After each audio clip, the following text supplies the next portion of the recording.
It doesn't happen overnight. The INFJ doesn't wake up one day and decide to stop caring. It happens slowly, piece by piece. Every time their kindness is taken for granted, every time they speak and no one listens, every time they forgive someone who never meant to change.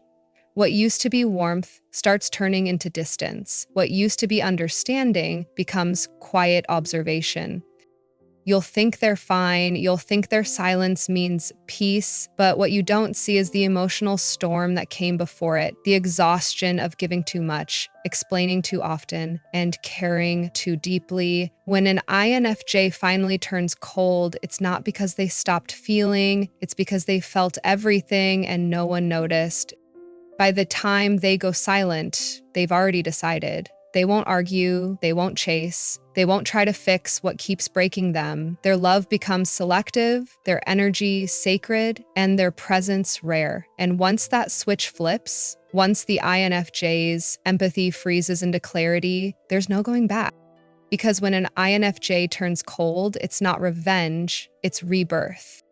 Before we dive deeper, subscribe to Brainy One, like this video, and comment, "My silence is my power." Now, let's uncover why that quiet transformation changes everything and why, once it happens, you never see it coming. They feel everything long before they go silent. When an INFJ starts to turn cold, it doesn't come from nowhere. It's the final chapter of a story no one bothered to read. Long before their silence, they've been absorbing everything. The words that stung but were brushed off as jokes, the subtle shifts in tone, the disappointments hidden behind polite smiles. They notice the distance growing, even when everyone else insists that everything is fine. You see, INFJs feel deeply, not just their own emotions, but everyone else's too. They sense the tension in the air before it becomes a fight. They feel the disconnection long before someone walks away. And because they understand emotions on such a microscopic level, they often stay longer than they should, trying to fix what's already broken. Their empathy tells them maybe it's just a bad day, maybe things will get better, maybe this time they won't be the one who gives up first. But slowly, piece by piece, that emotional weight starts to crush them. The constant overthinking, the endless self-blame, the invisible effort to keep peace, it drains them until there's nothing left to give. That's when the first crack forms. The INFJ who once listened to every word starts zoning out. The one who used to reach out goes quiet. They stop explaining what's wrong, not because they don't care, but because they've realized no one is truly listening.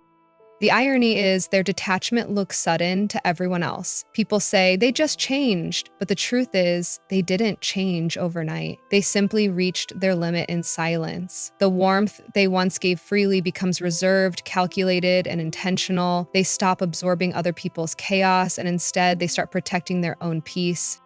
By the time they turn cold, it's not anger that fuels them, it's exhaustion. They've spent so long caring about everyone else's happiness that they forgot what their own peace felt like. And once they rediscover it, they'll never trade it away again. Because for an INFJ, the moment they stop feeling responsible for everyone else's emotions is the moment they finally start feeling free.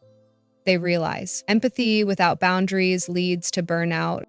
For most INFJs, empathy isn't just a personality trait, it's their default operating system. They absorb people's emotions like air, often without realizing how much of themselves they're giving away. Every heartbreak, every disappointment, every heavy silence, they feel it as if it's their own. For years, they mistake this emotional depth for strength. They believe being endlessly available makes them kind, but there comes a point where that same empathy begins to turn against them. It usually starts small. They say yes when they want to say no. They listen when they're the ones who need to be heard. They comfort people who would never do the same for them. Slowly, the lines blur between helping and self-sacrifice. The INFJ becomes everyone's emotional anchor, but who anchors them? They begin to realize that their compassion, when left unchecked, becomes the very thing that drains them.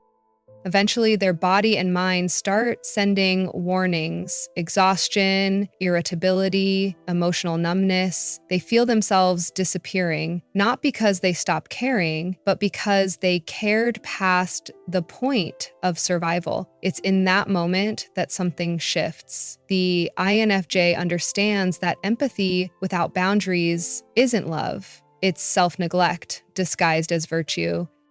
From there, they begin the painful process of recalibration. They stop absorbing every emotion around them and start observing instead. They learn that not every cry for help is their responsibility, and not every broken person wants to heal. It's not an easy transformation. Setting boundaries feels cruel at first, but over time, it becomes freedom. Their empathy doesn't fade, it evolves. It becomes discerning, measured, and rooted in self-respect. They still care deeply, but they no longer let compassion turn into self-destruction. They give with intention instead of obligation.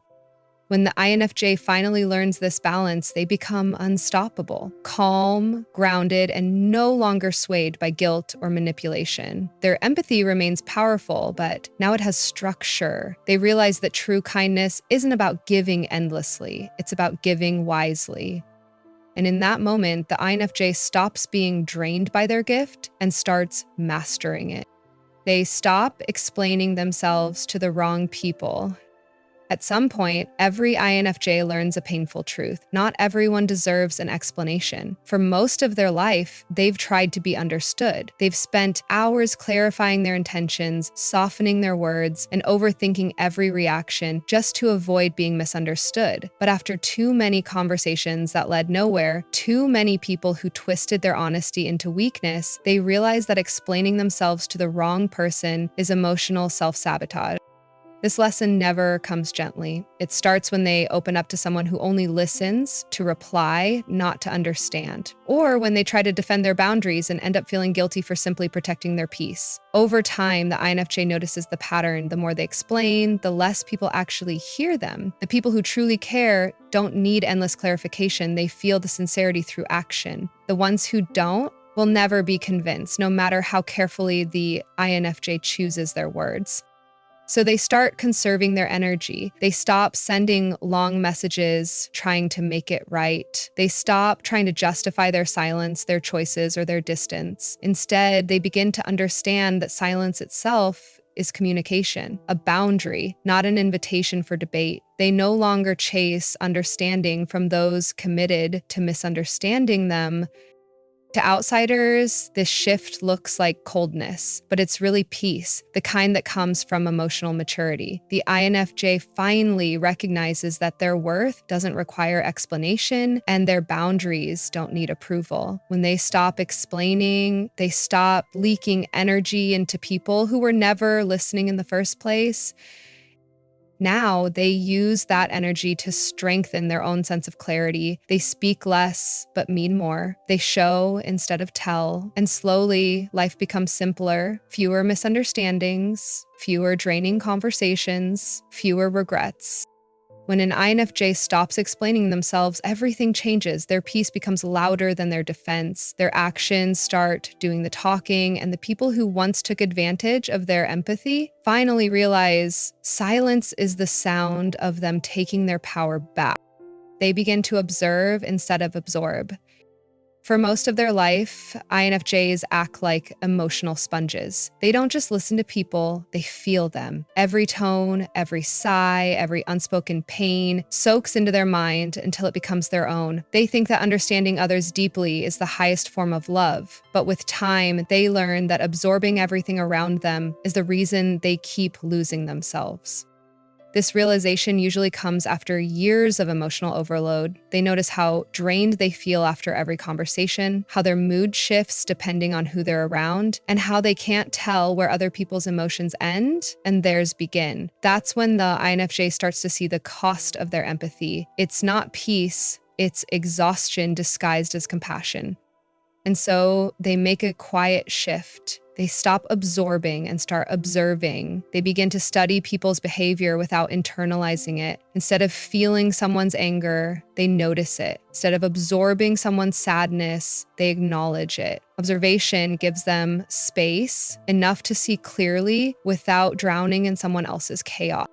This doesn't mean they stop caring, it means they start caring smarter. Observation lets them respond instead of react. It helps them protect their emotional energy while still understanding the world deeply. They become grounded, the calm center in a storm of emotions. People may notice this shift and think they've become distant, but in truth, they've become stronger.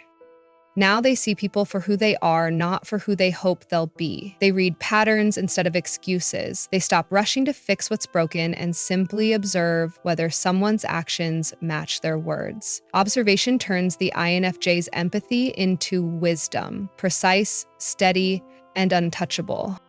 By the time they reach this point, they're no longer easily manipulated by guilt or emotion. They still feel deeply, but they've mastered emotional boundaries.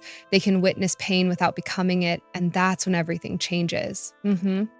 Because once an INFJ learns to observe instead of absorb, they stop being the world's emotional sponge and start becoming its quiet mirror. They withdraw to protect, not punish. When an INFJ pulls away, it's rarely about punishment, it's preservation. They don't go silent to manipulate or to get attention. They go silent because their emotional system has reached capacity. What looks like distance to others is, in truth, an act of self-rescue.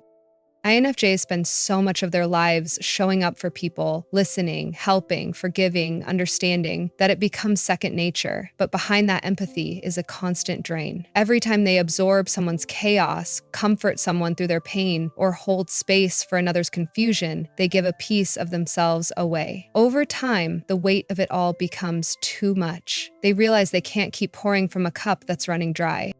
So they begin to withdraw. They stop answering messages right away. They cancel plans that don't feel peaceful. They spend longer stretches alone, not because they're isolating, but because solitude is the only place their energy refills. This withdrawal isn't cold or cruel, it's clarity. It's the INFJ recognizing that they can't heal others if they're breaking themselves in the process.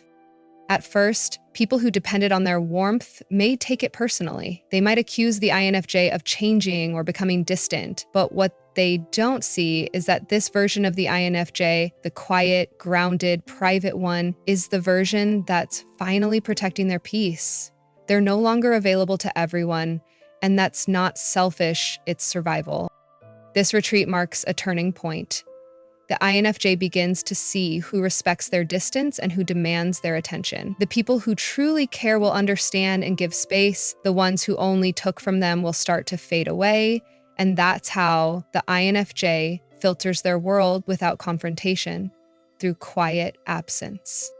In this silence, they heal, they reflect, they rebuild boundaries that were ignored for too long. And when they eventually return, they do so with balance, calm, grounded, and unshakable. Because once an INFJ learns to withdraw to protect instead of explain, they stop running on emotional fumes. They learn that their peace doesn't require permission, it only requires distance. They replace overthinking with acceptance. For the INFJ, overthinking is almost a reflex, a habit born from wanting to understand everything and everyone. They replay conversations in their mind, analyze every detail, and search endlessly for meaning behind people's behavior. They do it because they care. They want to make sense of pain, to fix misunderstandings, to prevent chaos before it happens. But eventually, all that mental effort becomes a prison. The more they try to understand, the more exhausted they become. This shift from overthinking to acceptance doesn't come easily. It usually follows a breaking point. After countless nights spent replaying the same scenarios, trying to figure out what went wrong or what they could have done differently, the INFJ realizes that some questions simply don't have answers. People lie to themselves, situations shift without logic, and not everything broken can be explained. That's when they finally exhale and let go. Acceptance doesn't mean they stop caring. It means they stop trying to control outcomes that were never theirs to manage. They stop chasing closure from people who thrive on confusion. They stop looking for hidden meaning in actions that were already clear through behavior. Instead of asking, why did they do that? The INFJ starts saying, it is what it is. That simple mental shift saves them more energy than years of overthinking ever did. With acceptance comes peace, not because the world suddenly makes sense, but because the INFJ finally stops trying to make it make sense. They begin trusting timing, patterns, and intuition instead of constant mental chaos. They notice how still their mind feels when they stop forcing understanding and allow life to reveal truth naturally. This acceptance also deepens their emotional intelligence. They no longer internalize rejection or betrayal as personal failures. They see them as part of the human experience. Painful, yes, but also clarifying. Every unanswered question becomes a lesson, not an obsession. And perhaps the most powerful part of this transformation is that the INFJ's silence no longer hides turmoil, it hides peace. They no longer need to overanalyze people to protect themselves. They've learned that acceptance is protection. Because once an INFJ stops needing answers for everything, they finally create space for peace to move in. And that's when their mind, for the first time, becomes truly quiet. They stop fixing what refuses to grow. INFJs are natural healers. It's in their DNA to see potential where others only see flaws. They notice the wounded parts of people and instinctively want to help, to guide, to mend what's broken. But over time, they learn a painful truth. You can't save someone who doesn't want to change. No amount of empathy, effort, or patience can replace another person's willingness to evolve. This realization often comes after countless disappointments. They pour their heart into people who promise change but repeat the same destructive cycles. They forgive again and again, hoping this time will be different, only to watch the same patterns unfold. The INFJ starts to see that trying to fix others doesn't just fail, it slowly breaks them. Every time they absorb someone else's pain, they lose a piece of their own light. So one day, without anger or announcement, they stop. They stop rescuing people who mistake help for control. They stop overextending for those who only take. They stop offering advice to ears that never truly listen. This moment marks a deep transformation, not coldness, but clarity. The INFJ finally understands that love doesn't mean carrying someone who refuses to walk. Instead, they start choosing reciprocity. They give where growth exists, where effort is mutual. They begin surrounding themselves with people who water them back, who match their energy instead of draining it. Their compassion becomes wise, no longer impulsive, no longer self-destructive. Of course, others may accuse them of changing or not caring anymore, but what's really happened is this. The INFJ has learned the difference between helping and enabling. They realize that fixing others isn't kindness if it costs their own peace.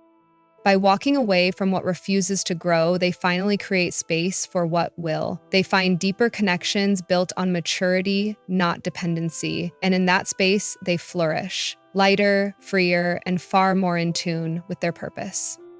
Because once an INFJ stopped trying to fix the unwilling, they stopped mistaking pain for love, and that's when they finally begin to heal themselves. They redefine caring as selectivity. For most of their lives, INFJs equate caring with giving, time, energy, forgiveness, understanding. They measure their worth through how much they can love others, even at their own expense. But eventually something shifts. After being drained, taken for granted, or misunderstood too many times, they realize that real caring isn't about giving endlessly, it's about giving wisely. This evolution doesn't make them colder, it makes them conscious. They stop confusing emotional availability with obligation. They no longer rush to fix every crisis, answer every message, or comfort every person who demands their empathy. Instead, they start asking deeper questions. Does this person value my energy? Do they grow from my presence or just depend on it? That self-reflection marks the beginning of their emotional maturity. Redefining caring doesn't mean they stop being kind. It means they stop bleeding for those who cut them. They start recognizing that not everyone deserves front row access to their heart. Some people only show up to take what's healing about them and leave when the energy runs dry. Once an INFJ sees that pattern clearly, they no longer chase connection, they let it prove itself. And as their care becomes selective, it also becomes more powerful. The people who remain in their circle feel something different, not surface level attention, but genuine presence. Their empathy becomes more focused, more intentional, and less draining. They learn to give without losing balance, to love without losing boundaries. Those who are used to their old self, the endlessly available, self-sacrificing INFJ, might call this change selfish, but it's not. It's sacred self-respect. The INFJ finally understands that selective caring is the purest form of love because it's rooted in discernment. Now, when they care, it's not out of guilt, duty, or habit, it's because they choose to. They've learned that love without choice isn't love, it's dependency. And by choosing where their heart goes, they protect the essence of who they are. Because once an INFJ learns that caring is not about quantity, but quality, they stop being everyone's healer and start becoming their own peace. They choose distance over drama. When an INFJ reaches their emotional limit, they don't explode, they evaporate. They don't yell, argue, or demand closure. Instead, they quietly step back, removing themselves from the noise without warning. It's not avoidance, it's protection. Because after years of trying to reason with chaos, they finally understand that distance does what endless conversations never could. It restores peace. For so long, INFJs stay in situations hoping understanding will fix things. They explain, they compromise, they give second, third, and 10th chances until they realize some people thrive on conflict. These individuals crave reaction, not resolution. And once that truth sinks in, the INFJ's patience transforms into silence. They stop feeding fires that were never meant to go out. Choosing distance doesn't come from bitterness. It comes from clarity. The INFJ begins to see that peace isn't something you negotiate, it's something you protect. They learn that not every relationship deserves to be repaired, and not every misunderstanding needs to be cleared up. Sometimes the healthiest thing you can do is disappear from the noise and rebuild your calm where no one can reach it. In that quiet space, the INFJ rediscovers themselves. They reconnect with their intuition, creativity, and sense of direction, the very parts that get buried when they're constantly managing others' emotions. They realize that solitude isn't loneliness, it's medicine. It's where they hear their own voice again after drowning in everyone else's. And though their silence may confuse or even anger others, the INFJ doesn't explain it. They know people who truly care won't need an explanation, and those who do were never listening anyway. Distance becomes their peace treaty with the world. It's how they say, I still care, just not at the expense of my sanity. By walking away from drama, they stop trying to fix chaos and start building environments that match their calm. Because once an INFJ learns that silence protects what words can't, they stop fighting to be understood and start choosing to be free. They emerged detached, not bitter, just finally free. When an INFJ turns cold, most people assume they've become heartless, but that couldn't be further from the truth. What looks like indifference on the surface is actually liberation, the result of years spent feeling too deeply, caring too much, and carrying emotions that were never theirs to begin with. Detachment isn't a wall for the INFJ, it's a door, one that opens to peace after walking through fire. They've learned that being constantly available, endlessly forgiving, and forever understanding only leads to exhaustion. Their warmth was never the problem, it was the way others mistook it for weakness. So they stop explaining, stop overextending, and stop proving their loyalty to people who never valued it. The emotional weight they once carried like armor starts to fall away, and for the first time they breathe without guilt. Detachment for an INFJ isn't about shutting down, it's about reclaiming balance. They can finally observe life without absorbing every emotion around them. They start to see that peace doesn't come from control, but from release. No longer trapped in cycles of overthinking or emotional rescue missions, they choose stillness over struggle. They let people reveal who they are without rushing to fix, heal, or decode them. The beauty of this transformation is quiet but profound. The INFJ doesn't need revenge, validation, or closure. They've evolved beyond it. Their calm becomes their boundary, their silence, their protection, and their detachment, their power. This isn't bitterness, it's wisdom, a deep knowing that not every connection deserves continuation and not every ending needs explanation. They've learned to love from a distance, to forgive without returning, and to move forward without looking back. And when they finally reach that point, when they've turned their pain into peace, something magical happens. They become untouchable. Their emotions no longer control them. Their empathy no longer drains them. And their calm no longer depends on chaos. They emerge not as the broken idealist who once tried to save everyone, but as the awakened soul who finally learned to save themselves. Detached, serene, and free. The INFJ doesn't stop feeling, they just stop bleeding for those who never learned how to hold their heart. When an INFJ turns cold, it's not revenge, it's release. It's the moment they stop trying to be understood and finally choose to be at peace. What once felt like emotional chaos becomes quiet clarity. They're no longer fighting to be heard in spaces that never valued their voice. And that's when their true transformation begins. They stop rescuing, stop explaining, and start living. Detached, not bitter, just finally free. The same heart that once carried everyone else now beats for their own peace, purpose, and growth. If you've ever reached that point where silence feels stronger than words and peace feels better than being understood, then you know exactly what this is. You're not becoming cold, you're becoming clear. Comment below, have you ever reached a point where you just stopped explaining yourself? Not out of anger, but out of peace. Share your moment of clarity. Your story might help someone find theirs.